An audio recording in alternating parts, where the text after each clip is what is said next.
Hello, ladies and gentlemen, boys and girls. First of all, look at my dual screen PC. Look, you got the mouse and then it goes over here. It's pretty awesome. Anyways, so these are my picks for the 2020 Game Awards nominees. So for Game of the Year, if you know me, this is no surprise, but I'm picking Doom Eternal. I mean, come on. Last of Us Part 2, you were fine, I guess. Animal Crossing, you were cool too, but a bit boring for long-term use. And the rest of you have hardly even played. But Doom Eternal, love that fucking game. Now, for Best Game Direction, this one, I basically just chose Half-Life Alyx because it's a super huge VR game, and I love VR. And it's kind of like roughly like of the first of its kind, like the first like major huge VR game beyond anything we've ever seen. For Best Narrative, Last of Us, mainly just because the first one is such a legacy. And for Best Art Direction, I didn't really care too much about this one, but I know the traction that Hades has, and I already know that that's probably gonna win in this category. Now for Best Score in Music, you already know it's gotta go Doom Eternal. That's not even a fucking question among these. Come on. It's obviously gotta be Doom Eternal. If Doom Eternal wins nothing else, it's gotta win Best Score in Music.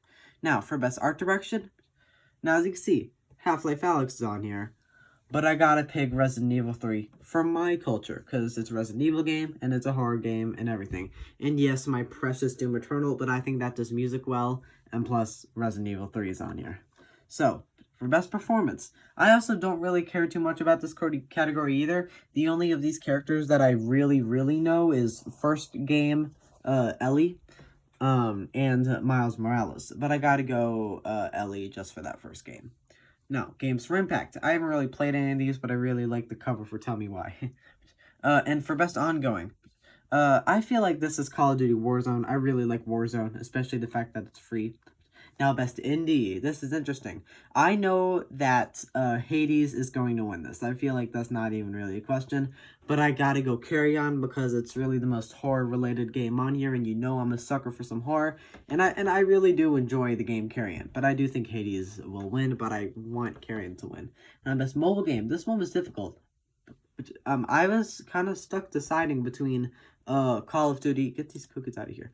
Between Call of Duty Mobile and Among Us. But in the end, I did choose Among Us because Call of Duty is basically the same game that you can get on PC and consoles, but Among Us is a bit more limited in where you can play it, and that's a really fun game to whip out, like, with your friends and stuff. Now, for community support, I don't really have a ton of views on this, but I picked No Man's Sky because I've heard that that got better as the years go on, and I can only imagine that that was in part thanks to the community. Now, for Best VR AR, this one is interesting. Because, as you can see, Half-Life Alyx is on here, like pretty much the biggest VR game ever to be made. But as you can see, I did not vote for it. You know why? Because I voted for The Walking Dead Saints and Sinners. I fucking love this game. It's like one of the most immersive and realistic VR games I've ever played. And it's a horror game, and it's a zombie game, and it's really damn cool. So I picked that. Innovation and accessibility. I picked Last of Us 2 because, like, the graphics are really good and shit, and I feel like none of these really count as much as that game in innovation and accessibility. It's like, none of these really, I'd say, did that a whole lot, but Last of Us Part 2 is, like, some of the best graphics I've ever seen on a game. Now, for Best Action, yeah, Doom Eternal's got this one unlocked too. I mean, that game is just utter bullet hell insanity with awesome rock music and shit. Half-Life Alyx is really cool too. So is Streets of Rage and Hades and all that shit. But Doom Eternal wins it because of that awesome music. Now, Action Adventure. This one, I also had a bit of trouble choosing. I almost chose Last of Us Part 2, but then I decided that's more about the story and not so much about the action. So in the end, I chose Assassin's Creed. Assassin's Creed is pretty cool. You know, I think it's a fine game. Fine game series, I mean.